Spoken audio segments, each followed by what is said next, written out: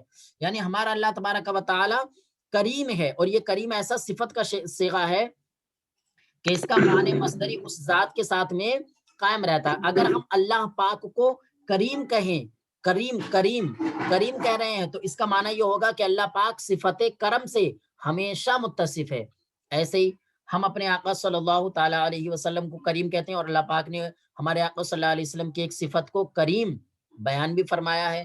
تو ہم اپنے آقا صلی اللہ علیہ وسلم کو کریم کہتے ہیں، اور یہ کریم صفت مشبہ کا صیغہ ہے جو کہ دلالت کرتا ہے ایسی ذات پر کہ جس ذات کے ساتھ میں اس کا جو معنی مصدری ہے سخاوت کرنا، یعنی کرم کرنا، جو اس کا معنی مصدری ہے، ٹھیک ہے، وہ معنی اس ذات کے ساتھ میں ہمیشہ متصف ہوں، یعنی دائمی طور پر متصف ہوں. تو ہمارے آقا صلی اللہ تعالیٰ علیہ وسلم کا بھی سخاوت کرنا دائمی طور پر ہے. یعنی ہمارے آقا صلی اللہ تعالیٰ علیہ وسلم جب ظاہری زندگی میں حیات تھے تب بھی سخی تھے. ہمارے آقا صلی اللہ تعالیٰ علیہ وسلم آج بھی اپنی قبر انور میں زندہ ہیں، اور آج بھی کریم ہیں، آج بھی کرم فرما رہے ہیں. اور ہمارے آقا صلی اللہ تعالیٰ علیہ وسلم قیامت کے دن بھی کرم فرمائیں گے، یعنی سخی ہوں گے. ٹھیک ہے. تو پیارے اسلامی بھائیوں، کہنے کا مطلب یہ کہ یہ جو کریم ہے نا، کریم کریم اسی ذات کے لیے بولا جاتا ہے جو کہ ایسی ذات ہے کہ جس کے ساتھ میں اس کے معنی مصدری ہمیشہ کے ساتھ پائے جائیں. ٹھیک. چلیے، تو ہم نے دو مثالیں آپ کو دی، ایک اللہ تبارک و تعالیٰ کے ساتھ کریم کرم اور سخی، اس کا مطلب کیا؟ سخاوت کرنا یا کریم، اس کی تھوڑا تفصیل بتا دیجیے. اس سے کیا مراد ہے؟ کس چیز کی سخاوت، کس چیز کی مطلب عام ہے، سخی ہے، کرم؟ عام ہے، عام ہے. ہر وہ چیز جس کو سخاوت کہا جا سکے، ہر وہ کام جس کو کرم کہا جا سکے، وہ مراد ہے یہاں پر. کسی کو روپیہ پیسہ دے دینا یہ بھی کرم ہے، کسی کے دکھ درد کو پوچھ لینا یہ بھی کرم ہے، کسی کو کپڑا پہنا دینا یہ بھی کرم ہے، کسی کی شفاعت کرنا یہ بھی کرم ہے، سفارش کرنا یہ بھی کرم ہے، بیٹھ کر کے تکرار کہلا دینا یہ بھی کرم ہے. ٹھیک ہے. یا کسی کو سبق یاد کرا دینا یہ بھی کرم ہے. ٹھیک ہے. کسی نے کتاب لکھی وہ چھپوا دینا یہ بھی کرم ہے. تو ہر وہ چیز کہ جس کے اندر سخاوت کے معنی پائے جاتے ہوں وہ کرم ہی کرم ہے، وہ سخاوت ہی سخاوت ہے. ٹھیک ہے. پیارے تو اسلامی حضور اس میں کوئی ایسی مثال دیجیے جس میں دائمی نہ ہو. دائمی مثال جیسا کہ ناصر، آپ دیکھیں، ناصر، ناصر اس کا معنی آتا ہے مدد کرنے والا. تو یہ تو صفت مشبہ کہاں، یہ تو اس میں فاعل ہے. مدد کرنے والا، بالکل. جو صفت مشبہ ہوگا، جو صفت مشبہ ہوگا وہ تو دائمی صفت سے متصف ہی ہوگا، اور جو دائمی نہیں ہوگا وہ صفت مشبہ ہو ہی نہیں سکتا. ابھی ہمارے پیارے اسلامی بھائی نے جو سوال فرمایا کہ حضرت کوئی ایسی مثال دیجئے کہ جو دائمی صفت سے متصف نہ ہو، تو اس لیے ہمیں اس میں فاعل کی صفت جو ہے مثال دینا پڑی. جو اس صفت مشبہ کی مثال ہے وہ مکرمون کس کو بول کہتے ہیں؟ دائمی طور پر ہی متصف رہے گا. ٹھیک ہے جی. تو پیارے اسلامی بھائیو، باقی آپ یہ جو ہے اس کی پوری گردان پڑھیں گے. ابھی اس کے وزن آتے ہیں بہت سارے، یعنی یہ تو صرف حضرت اللہ پاک کے لیے ہی کہا جائے گا نا، صفت مشبہ کا صیغہ جو ہوگا. ابھی یہی چیز ہم ذکر کرنا چاہ رہے تھے پیارے اسلامی بھائیو، بغور سماعت فرمائیں آپ کہ دیکھیے ہم نے دو مثالیں دی آپ کو، ایک اللہ تبارک و تعالیٰ کے ساتھ کریم کی مثال دی، اور ایک آقا کریم صلی اللہ تعالیٰ علیہ وسلم کے ساتھ کریم کی مثال دی. ٹھیک ہے نا. تو یہ مثالیں تو ایسی ہیں کہ جس کے اندر دائمی طور پر پایا جانا بالکل یقینی ہی ہے، اور ایسا دائمی ہے کہ جس آقا اللہ تبارک و تعالیٰ کے لیے تو ایسا دائمی ہے کہ جس کی ابتدا اور انتہا نہیں ہے، اور ہمارے آقا صلی اللہ تعالیٰ علیہ وسلم کے ساتھ میں ایسا دائمی ہے کہ ابتدا اور انتہا تو ہے لیکن زمانہ بہت لمبا ہے، ہزاروں برس کا زمانہ ہے. ٹھیک ہے نا. اتنی دائمی ہے. اب اگر کوئی ایسا شخص ہے کہ جس کی عمر جو ہے 40 50 60 سال کی ہے، یعنی انسانوں میں، ہم عام انسانوں میں اگر کوئی ہے اور وہ بہت زیادہ سخاوت کرتا ہے، بہت سخاوت کرتا ہے، اور 10 سال 15 سال 20 سال 50 سال تک اگر وہ سخاوت کر رہا ہے، اور یہ سخاوت کا معنی جو اس کے ساتھ میں بہت زیادہ پایا جا رہا ہے، تو آپ اس کو بھی کریم کہہ سکتے ہیں. جیسے مثال کے طور پر، ٹھیک ہے، حضور غوث پاک رضی اللہ تعالیٰ عنہ بہت سخی تھے، بہت سخاوت کرتے تھے، بہت سخاوت کرتے تھے، کریم کہا جا سکتا ہے۔ مثال کے طور پر آج کے زمانے میں اگر کوئی زید نام کا شخص ہے اور وہ مہینے میں جو ہے 50,000 روپے کماتا ہے اور اس میں سے جو ہے 40,000 روپے جو ہے غریبوں پر خرچ کرتا ہے، مدرسوں میں مسجدوں میں خرچ کرتا ہے، کتابوں میں خرچ کرتا ہے، بچوں کو پڑھانے میں خرچ کرتا ہے، تو یہ بھی کریم کہلائے گا۔ اور یہ جو ہے یہ کام ایک لمبے زمانے تک کرتا ہے، اپنی عمر کے لمبے زمانے تک کرتا ہے، تو اس کو بھی آپ کریم کہہ سکتے ہیں، ٹھیک ہے نا۔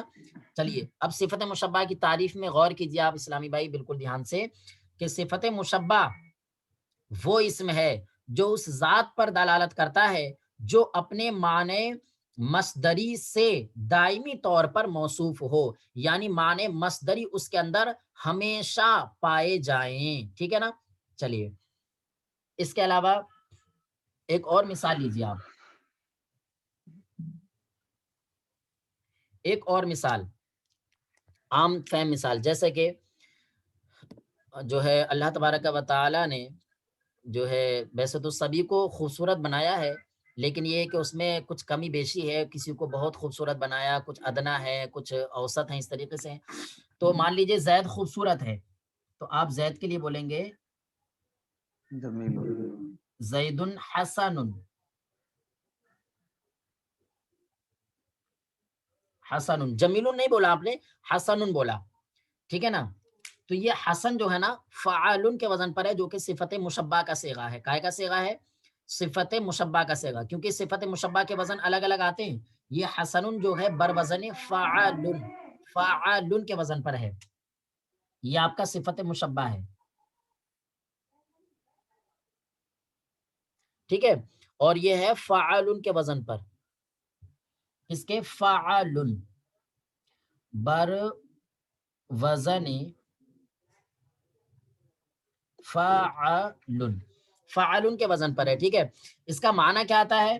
اس کا معنی مصدری کیا ہے؟ معنی مصدری، تو اس کا معنی مصدری، اس کا معنی مصدری ہے خوبصورت، ٹھیک ہے، خوبصورت۔ تو اب حسن آپ نے زید کے لیے بولا ہے، ٹھیک ہے۔ تو اب یہ حسن جو ہے، حسن ایسی ذات پر دلالت کرے گا کہ جس ذات کے ساتھ میں اس کے جو معنی مصدری ہیں یعنی خوبصورت ہونا، وہ دائمی طور پر پائے جائیں۔ یعنی زید اگر اچھے شکل و صورت والا ہے، خوبصورت ہے، تب زید کو حسن بولا جائے گا، ٹھیک ہے۔ اور یہ حسن صفت مشبہ کا صیغہ ہے جو کہ ایسی ذات پر دلالت کرے گا کہ جس ذات کے اندر اس حسن کے معنی مصدری دائمی طور پر پائے جائیں۔ یعنی زید جو ہے ایک لمبے زمانے تک خوبصورت ہے، تو اسی وجہ سے زید کو حسن کہا جائے گا، زید حسن، ٹھیک ہے نا۔ چلیے صلو علی الحبیب صلی اللہ علی محمد صلی اللہ علیہ وسلم۔ جی پیارے اسلامی بھائیو، تعریف کو سمجھ رہے ہیں آپ؟ جی استاد صاحب۔ چلیے ماشاءاللہ، صلو علی الحبیب صلی اللہ علی محمد صلی اللہ تعالی علیہ وسلم۔ جی پیارے اسلامی بھائیو، ایک منٹ بھائی، جی کسی کا مائک آن ہے آف فرما لیجئے۔ اور اس میٹنگ کے ہمارے صرف 8 منٹ باقی رہ رہے ہیں، میں چاہتا ہوں کہ ان 8 منٹ میں آپ کو تقریباً 3 صیغے بنانے کے طریقے بتا دیے جائیں، اس لیے تمام اسلامی بھائی بالکل متوجہ رہیں، ہو سکتا ہے میں تھوڑا جلدی جلدی بولوں، ٹھیک ہے۔ جی پیارے اسلامی بھائیو، یہ تو ہو گئی ہماری صفت مشبہ کی تعریف، ٹھیک۔ اب ہمیں دیکھنا ہے صفت مشبہ کو بنانے کا طریقہ کیا ہے۔ تو اس کے تعلق سے فرما رہے ہیں کہ صفت مشبہ کو بنانے کے لیے کوئی مستقل قاعدہ نہیں ہے۔ ایسا نہیں ہے جیسے کہ آپ نے اس میں فاعل بنا دیا کہ علامت مضارع کو آپ نے حذف کیا اور جو ہے فا کلمہ کو فتحہ دے دیا، اس کے بعد میں الف بڑھا دیا، عین کلمہ کو کسرہ دے دیا، آخر میں تنوین دے دی اور آپ نے فاعلون کر دیا، تو ایسی آپ صفت مشبہ بنا لیں، تو ایسا نہیں ہے، ایسا نہیں ہے، بلکہ یہ جو ہے مختلف طریقے سے آتا ہے۔ کیا؟ مختلف طریقے سے۔ تو صفت مشبہ جو ہے اس کو بنانے کے لیے کوئی خاص قاعدہ نہیں ہے، البتہ جو ہے یہ مختلف بابوں سے مختلف طریقے سے آتا ہے، ٹھیک ہے۔ اب وہ کس کس طریقے سے آئے گا، تو آئیے نمبر 1 یعنی الف۔ الف میں یہ فرما رہے ہیں کہ جس کی ماضی مضموم العین ہے. کیا ہے؟ ماضی مضموم العین. تو اس سے جو ہے دیکھ لیجئے ایک منٹ آپ، ماضی مضموم العین،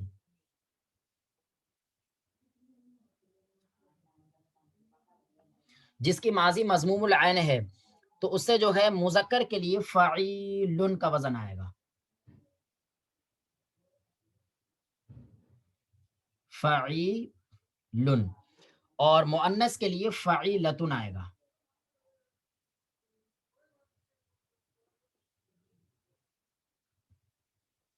ٹھیک ہے. ابھی انشاءاللہ تعالیٰ میں آپ کو سمجھاتا ہوں. دوسرا طریقہ انہوں نے بتایا با. با میں یہ فرما رہے ہیں کہ جس کی ماضی مفتوح العین ہے. کیا ہے؟ ماضی مفتوح العین. ماضی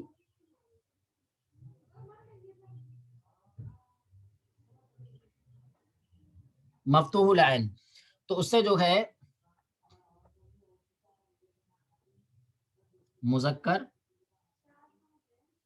مؤنث. اگر ماضی مفتوح العین ہے تو اس سے مذکر آپ کا کس وزن پر آئے گا؟ تو فرما رہے ہیں صفت مشبہ کا صیغہ اس میں جو ہے آئے گا آپ کا فعلن کے وزن پر. کس کے وزن پر؟ فعلن. فا زبر فا، عین زبر ع، لام دو پیش لن. مذکر فعلن کے وزن پر اور مؤنث فعلتن کے وزن پر.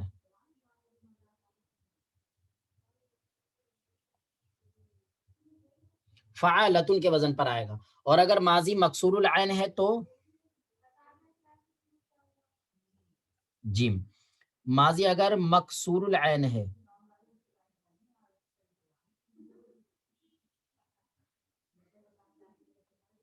ماضی اگر مکسور العین ہے تو اس کے تعلق سے فرما رہے ہیں کہ اس میں پھر جو ہے مذکر کے لیے 3 وزن آتے ہیں، فاعل، افعل اور فعلان. تو مذکر کے لیے 3 وزن، یہ مذکر کے 3 وزن میں لکھ کر کے دے رہا ہوں یہاں پر آپ کو. پہلا وزن ہے فاعل، فاعل.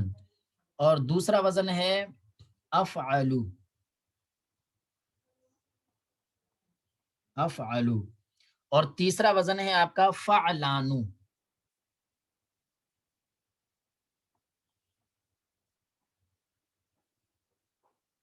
یہ تینوں مذکر کے ہیں. ٹھیک ہے، یہ تینوں مذکر کے ہیں. باقی مؤنث کے وزن تو مؤنث کا ہے آپ کا جیسے فاعلتن، فاعل کے لیے فاعلتن، فاعلتن. اور افعلو سے فعلا. کیا وزن آئے گا؟ اچھا، افعلو سے آئے گا فعلاؤ، فعلاؤ. ٹھیک ہے. اور فعلانو کا جو مؤنث ہوگا وہ کیا آئے گا؟ فعلا.